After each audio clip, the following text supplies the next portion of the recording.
so today I'm going to be reading Rapunzel's Revenge. So let's get started. My bed was made up of leaves. No blankets, so I couldn't tear them up. Tied them into a rope and lower myself down like any sensible girl would. At least I had always had plenty to eat. Another trick of Mother Gothel's growth magic. And speaking of growth, my hair was getting ridiculously long, and I had to file my nails down my nails every day. I guess that forest must have been teeming with growth magic. The beast got huge, but I only got long hair and nails.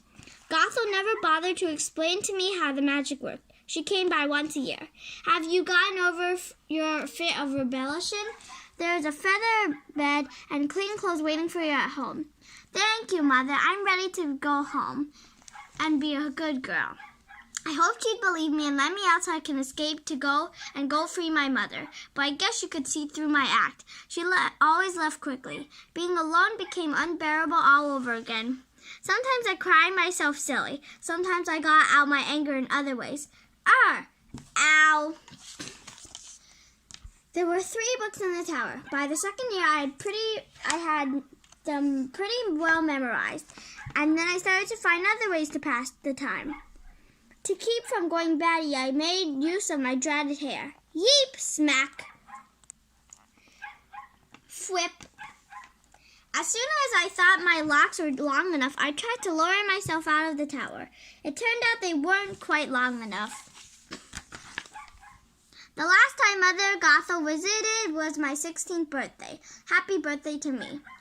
Out of every little girl in the world, I choose you, Rapunzel. Well, choose someone else. My real mother would never put me in this cage. The truth is you were less important to her than a handful of lettuce leaves. My own parents got rid of me when I was still a girl. We're the same, Rapunzel. We're not. You're a thief. Choose now. Be my daughter and claim for the birthright I made for you, or stay in this tower and rot. I guess I never stood up to Mother Gothel before, and I don't mind admitting that I was scared spitless, but I knew I couldn't pretend anymore. So I told her to go to someplace less nice.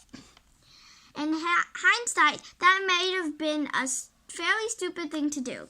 Fortunately, every day my hair had been growing longer, and the tree outside my window had been growing taller. I didn't have much time to practice. As soon as Mother Gothel left, the food stopped coming, and the window seemed to be shrinking with the intent to close forever. My first few attempts weren't extremely successful, but they weren't completely fruitless either. And then at last, I managed to lasso the tree, swing gracefully from my prison, climb down the tree branches, oof, crash, crash, sploosh, and land triumphantly on the floor's floor. Whoa. I knew I had to skittle before. Snort, snort. Whoops. Sniff, sniff. Nice, piggy. Splash, splash, splash. Sniff. Help! Stop! Ack! Wait, you evil hunk of ham! Uh-oh. Oof. Yeehaw! I wonder if I could ridden that boar clear out of the forest and all the way back to Mother Gothel's mine camps, if not for... Crack. Ow, what in the... Are you all right? Oh, am I? Am I all right? Well, I was until someone shot my new pet pig. I was going to call him Roger. You're welcome. All in a day's work. I am an adventuring hero. Well, it's nice to meet you. It's nice to meet anyone, really. Can you give me directions to... I was getting so bored watching the workers farm my fields all day. So I left behind the civilized comforts of Husker City, following tales of a beautiful maiden trapped in a high tower. Oh, that's so noble of you to come all this way to help her. Yes, noble is a good word for me. I can't actually rescue her, of course. The word is she's Mother Gothel's pet, and I won't risk crossing the old lady. But I can tell her I'm going to rescue her. She's bound to be too naive to know the difference, and it'll be such fun in the meantime. Excellent, and I'm off. Remember to yell as loud as you can. This is where the once upon a time part ends, with your truly finally free from that perpendicular prison. Here I go. Besides being hungry enough to eat, poor old Roger, all I could think about was saving my mother and feeling again the way I had when she held me. And along the way, I had a thought to teach Mother Gothel that she can't be a bully without earning a swift kick in the rear. Part 2, rustling up some grub. So it was pretty hot. Actually, it was more ugly hot. Other people, I wanted to talk to the ear off to the first person I saw, but all I could manage was water. All right, but then you and your interesting hairdo had best get on. After 4 years in Hale, it wasn't quite the welcome I've been hoping for. Down from the carriage glade, are you? Nothing good comes from there. Oh, well, I'm not from there originally. I was just, escaping. Is that so? I grew up in a villa with a woman named Gothel. So she's from Gothel's villa. That's a good one.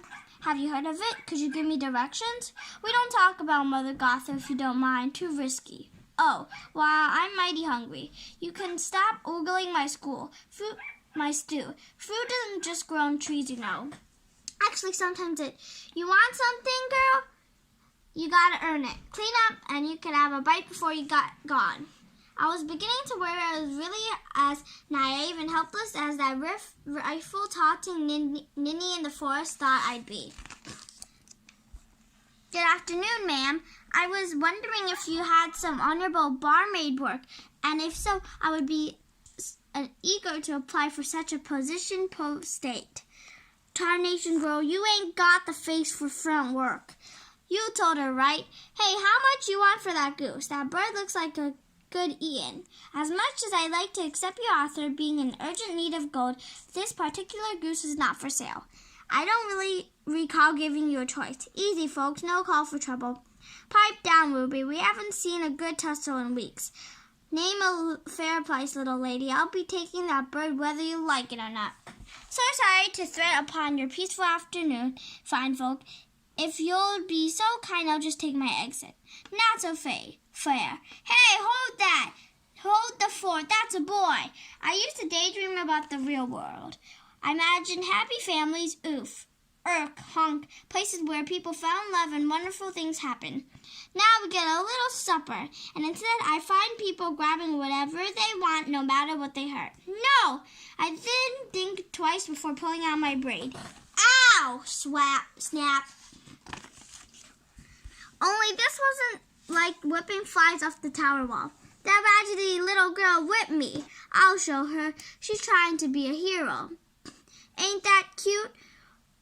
What? Ha! Bonk, bam! Crash, ping, zip. Henry, Rattlesnake, get here and bring your guns. Come on, we've got to scram. But I was hoping for some stew. You'll be the stew if you don't hustle. Are these your horses? Sure. You ever ridden a horse before? Well, there was this boar. These are their horses, aren't they? Sprang. Ours now. Giddy up, Squawk. You tell him, Goldie. Yee-haw. So I'm going to stop here. I hope you enjoyed my video. Bye!